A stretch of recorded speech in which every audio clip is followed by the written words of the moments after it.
In either 225 or 226 BCE, a massive earthquake struck the island of Rhodes. The result of the earthquake was the toppling of the statue, which is known as one of the seven wonders of the ancient world. The Colossus of Rhodes, which is what I'm talking about, took about 12 years to build. In the end, it stood for probably about 50.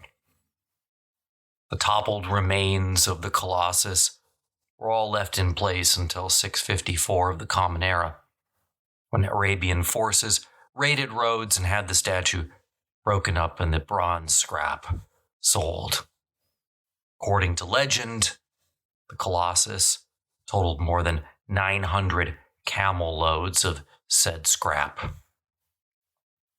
The Colossus of Rhodes was an enormous statue of the sun god Helios that stood in the ancient Greek city of Rhodes, and as I said, was one of the seven wonders of the ancient world. The sculptor, Charis of Lindus, which is another city on the island, created the statue, which actually commemorating the raising of a siege on Rhodes, which had taken place about 15 years earlier. Made of bronze and reinforced with iron, it was weighted down with stones in the bottom. The Colossus was said to have been 70 cubits high. It's about 105 feet or 32 meters. Standing beside the harbor, perhaps shielding its eyes with one hand. There are some reliefs that show it in that way. There are a few medieval depictions of the Colossus of Rhodes that have it bestriding the harbor. Most engineers today believe that this was technically impossible and would have been standing beside one of the others.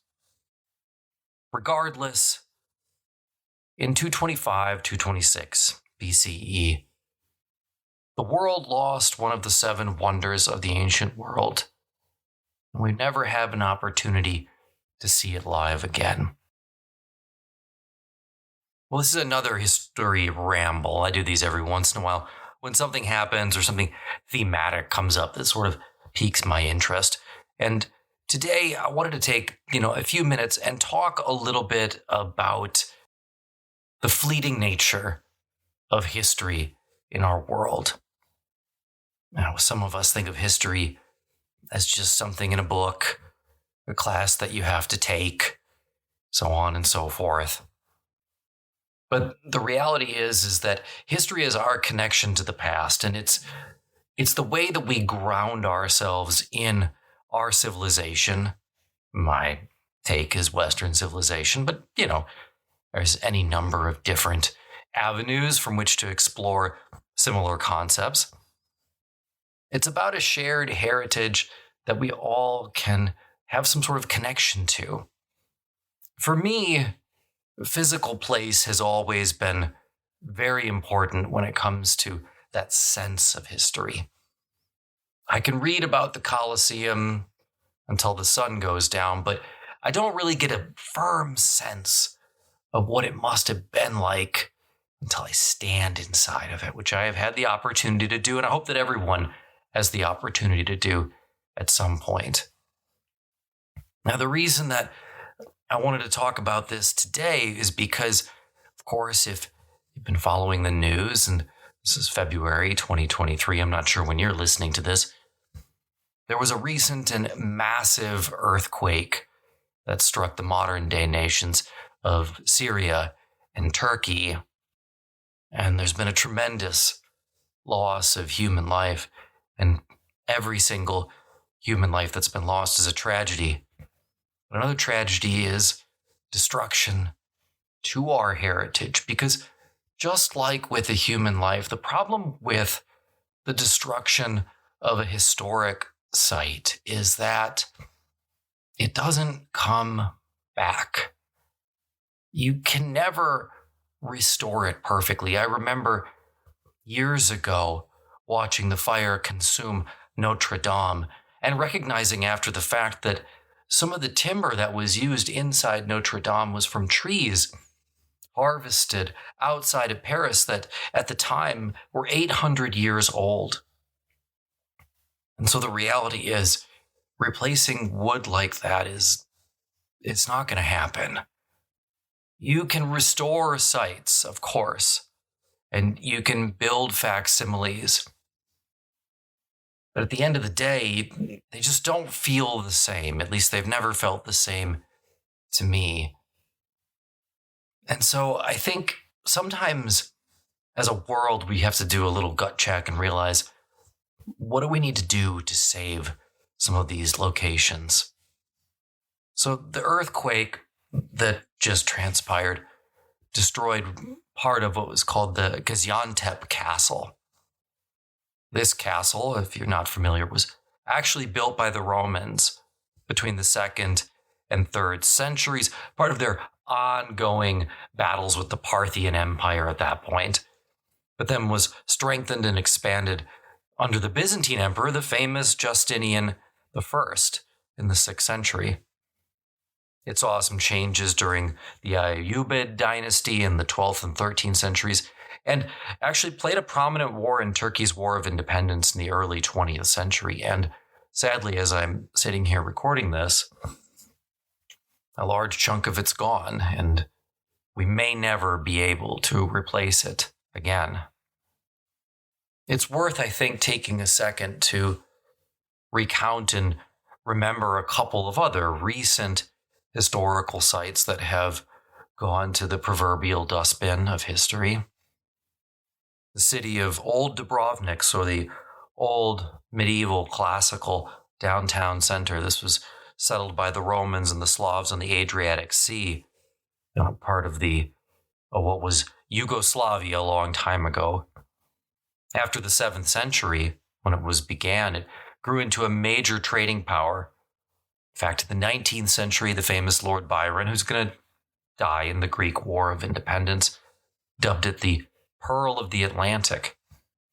And in 1979, UNESCO, and I have a link to them in the show notes, the United Nations Educational, Scientific, and Cultural Organization designated this a World Heritage Site. Unfortunately, as I mentioned, much of it doesn't remain today. In 1991 and 1992, the city suffered severe damage during a siege of Dubrovnik, part of the Yugoslav wars. Over 2/3 of the old and irreplaceable buildings were struck by projectiles, and 3 buildings were completely destroyed by fire. Unfortunately, there wasn't much that could be done, and even in 2005, despite the fact that a former Yugoslav general was sentenced to 8 years in prison for war crimes, including the destruction of some historic monuments in Dubrovnik, you can't unwrinkle the paper, you can't unring the bell. What's done is done, and there's no bringing it back. You probably weren't familiar with Dubrovnik, but some of you who are listening maybe are familiar, at least I was familiar with this one, the Buddhas of Bayamin. These were once, unfortunately, the tallest monuments of Buddha in the entire world. These were carved into the side of a cliff in the 6th century, and the large one was over 170 feet high. The Buddhas soon became known as a holy site. In 629 CE, a Chinese traveler, Huizang, described tens of thousands of monks who would come and gather near the statues. These statues, which you could have seen them a couple decades ago, but they wouldn't have looked like they looked at the time, because when they were finished, they were covered with a fine plaster, they were painted, and they were also decorated with fine gold and jewels. The Buddhas themselves were about 80 miles, 130 kilometers-ish, northwest of Kabul in Afghanistan, the country's capital, and stood at an elevation of almost 8,500 feet.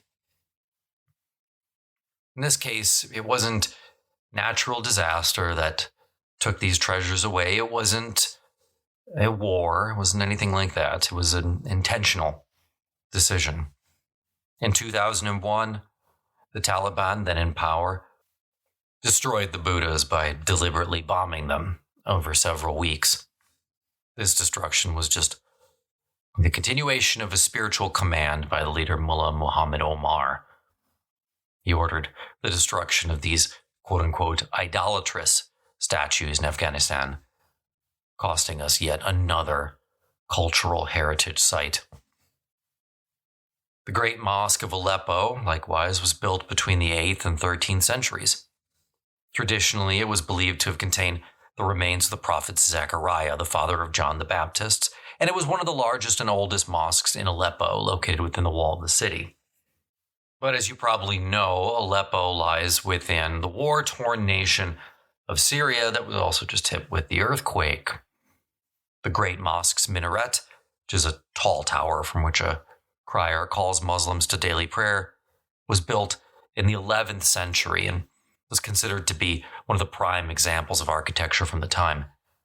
But in 2013, it was destroyed amid fighting in the Syrian civil war.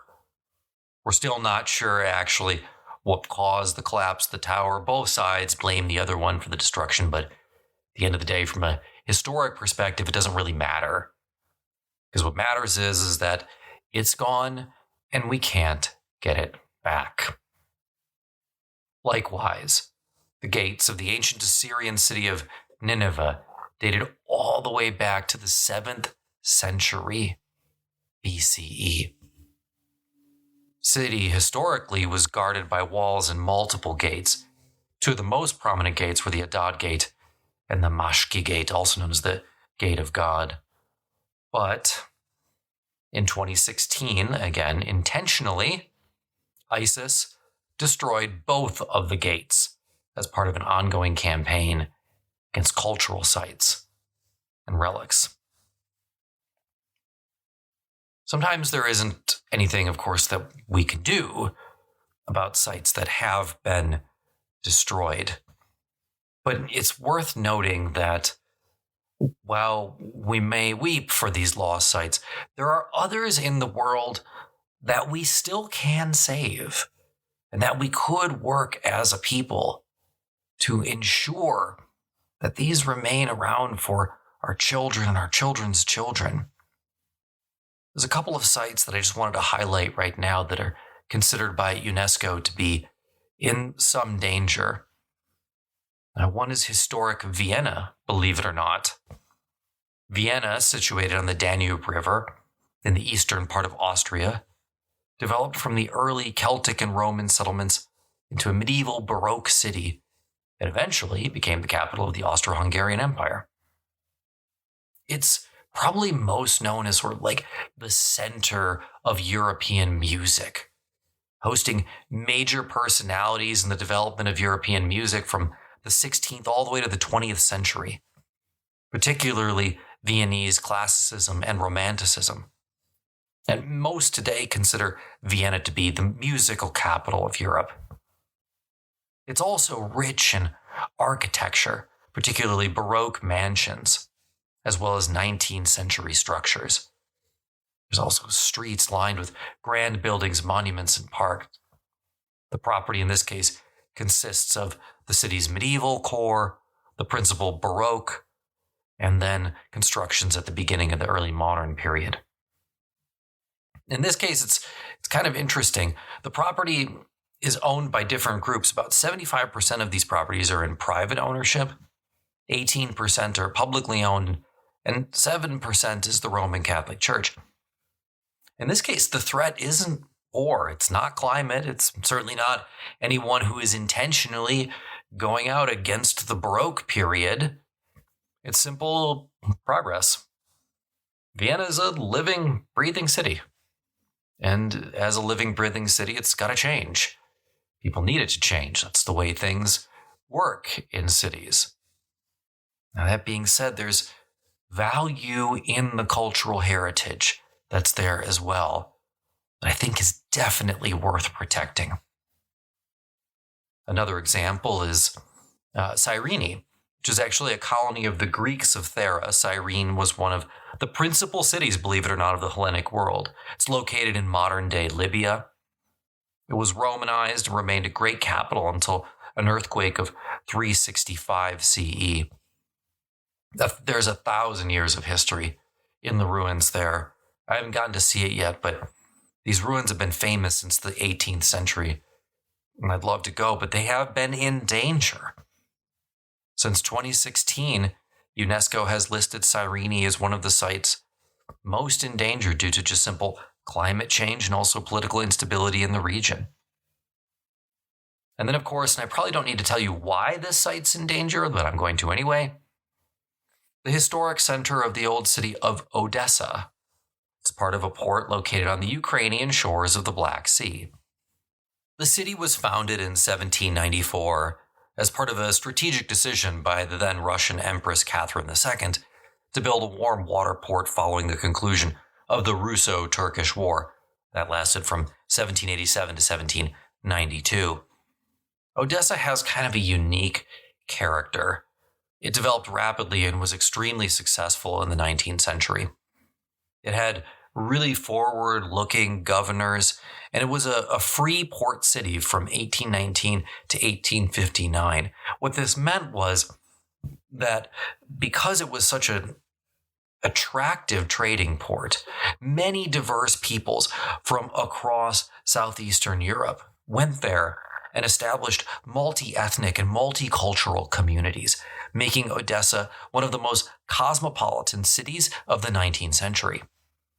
Its pace of development, the wealth it generated, and its multiculturalism all influenced the architectural expression that's in the city and the variety of styles that still remain in its urban landscape.